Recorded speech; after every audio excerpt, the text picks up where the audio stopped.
magandang buhay. Welcome sa video na to. Pag-usapan natin, napakaganda ng topic natin, no? So, itong video ko na to na ginawa ay para mensahe ko dun sa mga Kristiyano na hindi alam ito. Kristiyano Katoliko. At dun naman sa mga Kristiyano Katoliko na lumipat ng ibang sekta nang dahil sa kakulangan ng kaalaman. So, ang topic natin ngayon ay yung tungkol doon sa mga sinasabi ng ibang sekta at ibang religion patungkol sa Roman Catholic na sinasamba daw ng mga Roman Catholic yung mga rebulto, mga Santo Papa, mga anghel.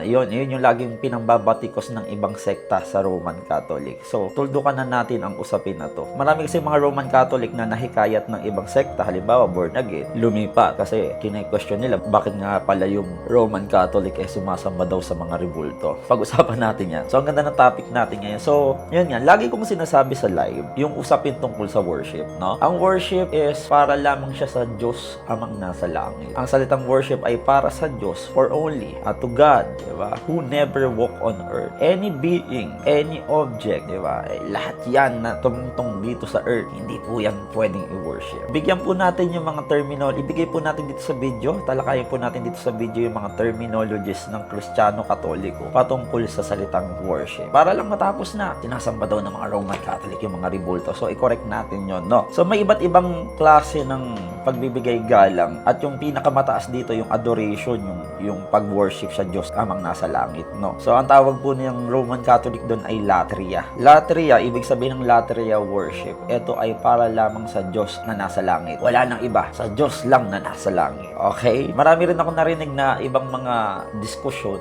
na bakit daw pati si Mother Mary or si Saint Joseph binibigyan ng pagsamba. So, nagkakamali po tayo doon, no? So, meron po tayong tinatawag na hyperdulia sa terminology po ng theology to, no? Hyperdulia, it's about veneration to Mary. Isang uri ng pagbibigay galang bilang isang si Mary na naging luklukan, naging vessel, pinanganak si Jesus, no? So, merong uri ng paggalang na para lamang kay Mary at itinawag po itong hyperdulia. At bilang isang ama naman, asawa ni Mary, si Saint Joseph, ang tawag po sa paggalang kay Saint Joseph ay tinatawag po na protodulia. Okay? Hindi po sinasamba ng mga Roman Catholic si Mary at si Saint Joseph, no? Sumunod po dito, meron po tayong tinatawag na dulya. Ayan, dulya na. So, ang mga dulya, kung napapansin nyo, bakit ang daming santo ng Kristiyano Katoliko? Daming mga anghel. Bakit binibigyan nila ng paggalang? Ayan. So, ulitin ko, yung hyperdulya at yung protodulya. Ayan, may kodigo ko sinulat ko,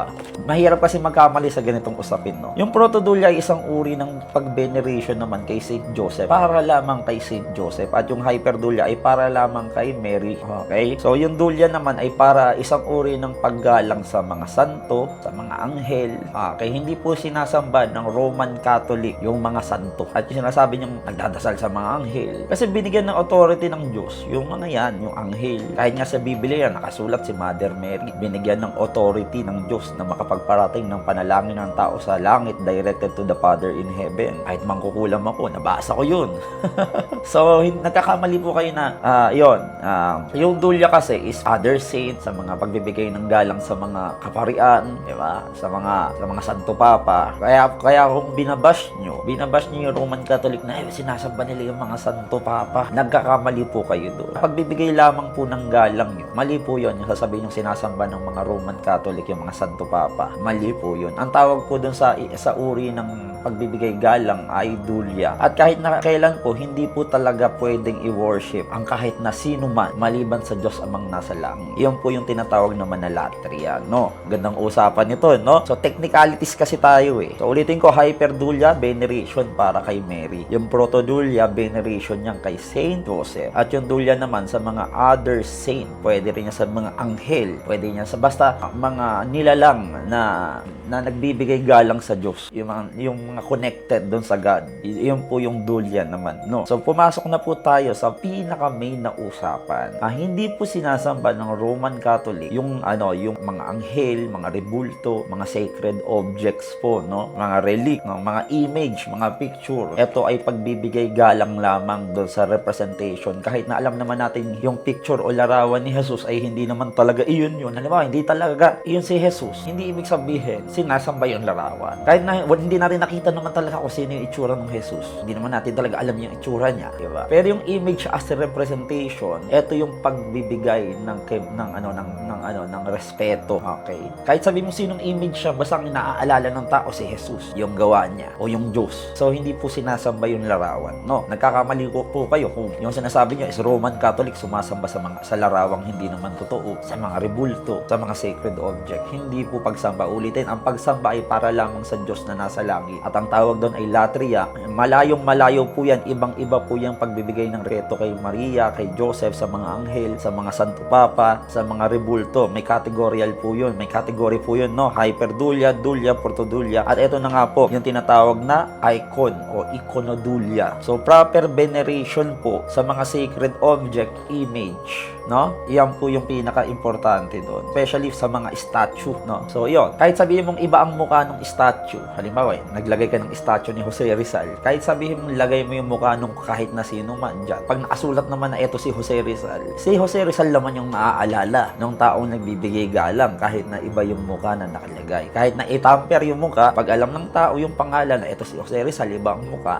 okay, ang nasa isip ng tao, ito si Jose Rizal kahit hindi yun yung mukha niya. So, therefore, ito ay pagpapaalala lamang at pagbibigay ng respeto gamit ang rebulto, imahe at mga sagradong kagamitan na patungkol sa Diyos, patungkol sa ritual at kung ano pa man. No, ang tawag po doon ay iconodulia. So, ang reference ko po nito ay hinango ko po yan sa Catechism, paragraphs 2130 to 2132. Tapos po, ang kinuha ko rin po yung tungkol sa veneration kay Mother Mary sa Code of Canon Law, no? Canons 1186 hanggang 88. Yan, no? Tapos yung Council of Trent naman, doon ko naman hinango yung iconodulia. Sa Canon Law, kinuha ko yung tungkol sa mga sacred image. Tapos sa Council of Trent, dito ko kinuha yung technicalities. Dito po galing yung terminologies na iconodulia, na kahit na kailan ng Kristiyano Katoliko ay hindi po yan sumamba sa mga rebulto. Yung mga umalis na Roman Catholic lumipat ng ibang sekta dahil nga nagtataka sila ba't nga ang Kristiyano Katoliko sumasamba daw sa mga rebulto, statue, sa mga image at iba pa. Ito yung ginamit nilang dahilan para talikuran ng Roman Catholic.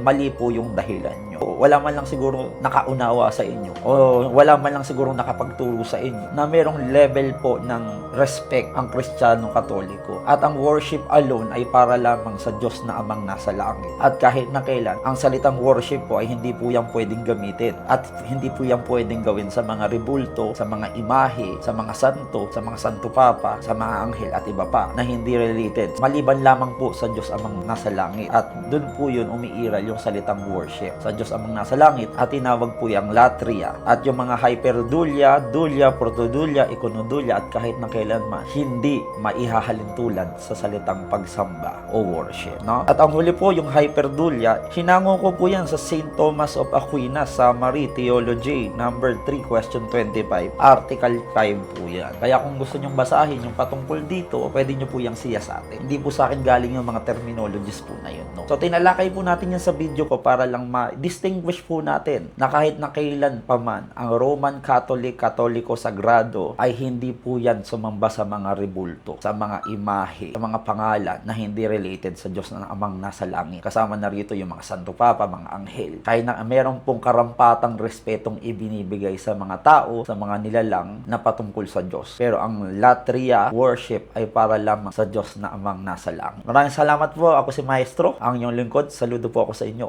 Hanggang sa muli.